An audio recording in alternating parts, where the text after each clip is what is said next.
নাফসিন জায়গাতুল মাউত। আমাদের একান্ত প্রিয় ভাই নবীন হাসান ভাইয়ের সম্মানিত বাবার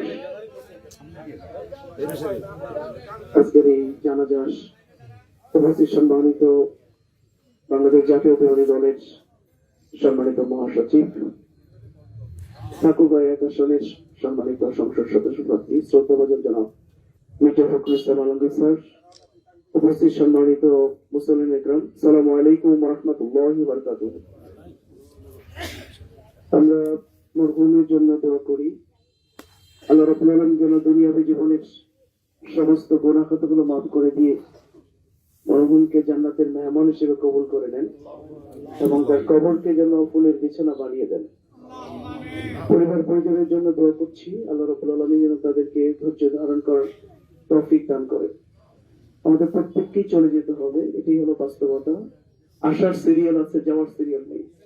আমরা প্রত্যেকেই যেন যাওয়ার পথটাকে সুন্দর করার জন্য, আমাদের কবরটাকে সুন্দর করার জন্য আমরা যেন প্রত্যেকেই কাজ করি। আল্লাহর কাছে সেই তৌফিক কামনা করি।